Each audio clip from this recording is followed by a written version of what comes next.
My lords, today we shall discuss 3 of our galaxy's most powerful leaders, one of each individual class type, i.e. a scientist, admiral, governor. We begin with Borin, an engineering-focused scientist. He is a short but sturdy mechanic and appears to be squeezed into an exoskeletal suit. Tools, scattered parts and greasy hands show the telltale signs of a tinkerer, and his eyes glint with curiosity and enthusiasm. He announces himself. "Morning, boss. I'm Borin, son of Nogga. Pleased to meet your acquaintance." According to Borin, he's been a salvager for 30 years. If you need things built or repaired, he can do it. He states, "Not trying to boast, but I've fixed everything there is to be fixed.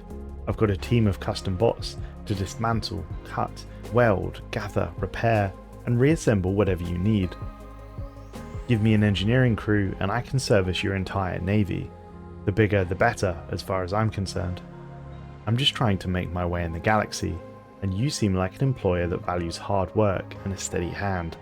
Someone who sees the world for what it is, taking the things that we have and using them to build a better future. Ever since I can remember, I've dreamed of cruising the void, and I want to push myself to see how far I can go. So I packed up my tools, and here I am. Now, unless you have any more questions, why don't we get to work?" Borin, although he portrays and plays up to the role of a humble tinkerer, he is a marvellous engineer. Borin's strengths come in the form of voidcraft knowledge. He has an innate ability to come up with new starship designs and can put his ideas into practice with great haste. We have also noticed a greatly increased efficiency in ship build time since we brought him into the fold. He is one of the best engineers in the galaxy, and that is why he's made this list. We must also give special mention to Zozariah Khatun. Her ability to teach other leaders is incredibly valuable, but I felt that Borin's expertise in voidcraft research and ship build time make him slightly more valuable. Next, my lords, we move on to the admirals, and this was a particularly difficult choice, as there are 2 equally fantastic candidates. But the individual who I deem to be the most dominant admiral in our galaxy would be that of Tubarek, an esteemed military commander who we saved from exile and isolation. We originally found Admiral Tubarek on a world within the now extinct militant isolationist territory. We found a planet that was encased in an energy barrier, and all attempts by our science team to penetrate this barrier failed. The science ship's scanning beams were simply deflected back at the ship as though it was looking into a mirror. As such, the investigating science team proposed a special project to figure out how to remove the barrier. The science team noted our experience with these barriers had often been quite poor.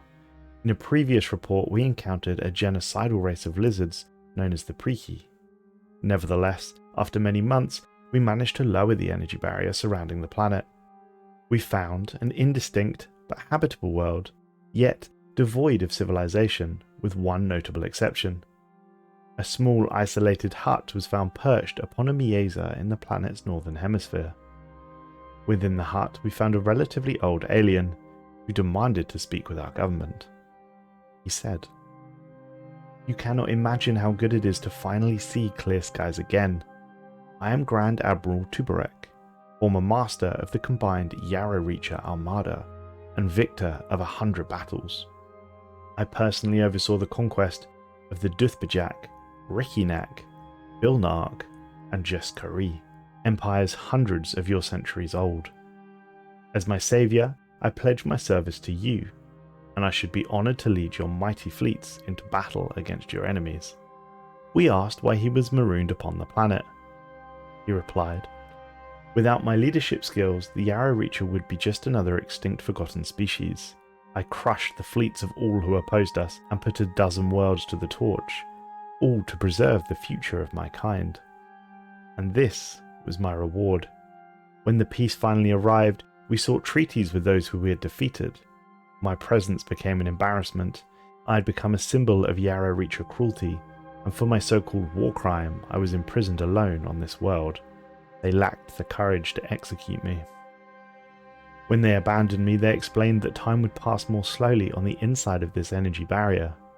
For me, some 40 of your years have passed, while in the rest of the universe, untold centuries must have come and gone. Admiral Tubarek is one of the most distinguished admirals I have ever seen. He is an exquisite master gunner, which, combined with his commanding presence and other abilities, makes him easily one of the strongest admirals ever to have graced our galaxy. However, I must also give special mention to Scrand Sharpbeak. The avian from another world is also an extremely capable admiral, but he appears to be far better suited to defense of an empire.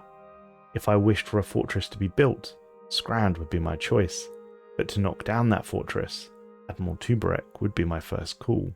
And finally, my lords, we move on to the Governor. Who do I think is the most inspiring, capable leader the galaxy has to offer? Why, none other than God Emperor of the Zun people, Lord Montu. Since his meteoric rise to power, he has crushed all beneath him, and I pity those now firmly in his sights. I joke, of course. In reality, there is a being far more powerful than Montu, and its name is Grey.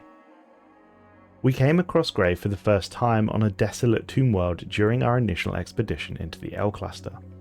Upon meeting who we now know to be Grey, it initially attempted to deceive us, pretending quite poorly that it was human, despite walking around a planet with zero atmosphere and no pressure suit, and immediately offering to engage in reproduction upon meeting it for the first time. It was quite clear that it was not human, and it went rambling on tangents for some time, before admitting it was indeed not human at all.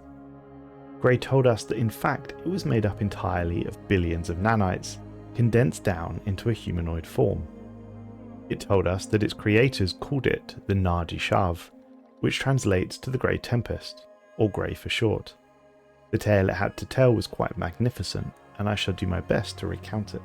The story starts with an insectoid empire known as the Desanu Consonants.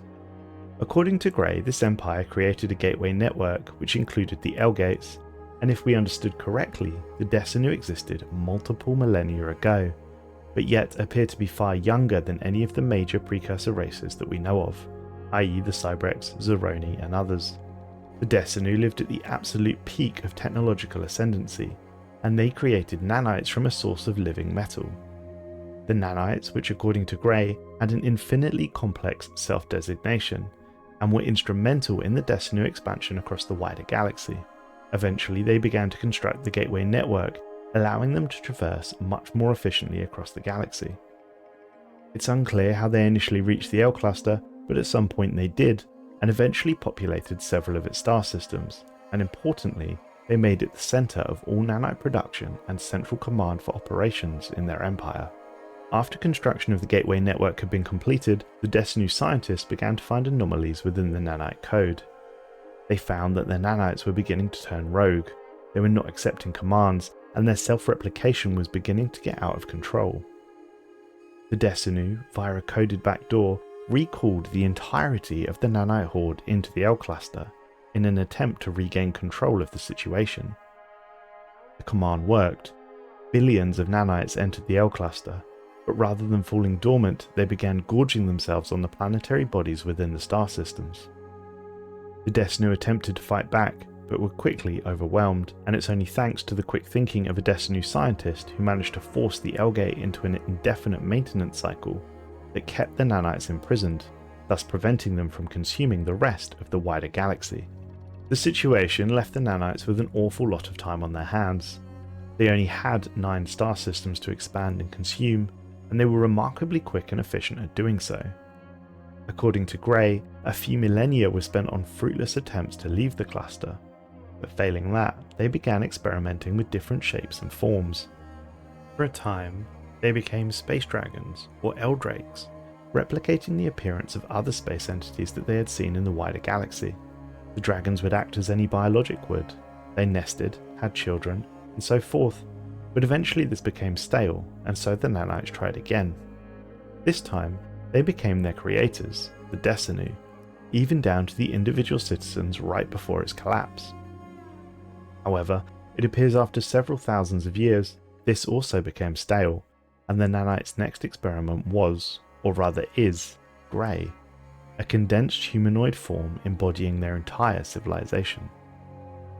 We offered Grey the opportunity to join us. In the manner that we had become accustomed to, he was a little eccentric, He initially turned us down, before quickly changing his mind after processing that this request may relieve him of his boredom. He ended up contracting to us for a minor 5,000 years, and we've yet to explain to him that 5,000 years ago we had barely started working with bronze metals. In any case, back to what makes Grey an exceptional leader. Grey is one of only a handful of leaders to hold more than one destiny trait to its name. Grey will drastically increase basic resource output of any planet or sector it manages. Mineral production will almost double just as a result of having Grey manage one of your worlds. Furthermore, Grey will create efficient, effective plans for district construction, and specialist operations such as alloy and consumer good production will run significantly smoother under Grey's guidance. If governing a planet to an exceptional degree is not enough, Grey has the ability to reform into a mighty nanite warship, or a terrifying titan capable of ground assault. Truly, Grey can be called the galaxy's finest leader. Thanks for watching, folks. Are there any leaders that you think I missed or deserve a spot on this list? If there are, then please let me know in the comments. As ever, if you want to hear more content from me, please click the video on screen now.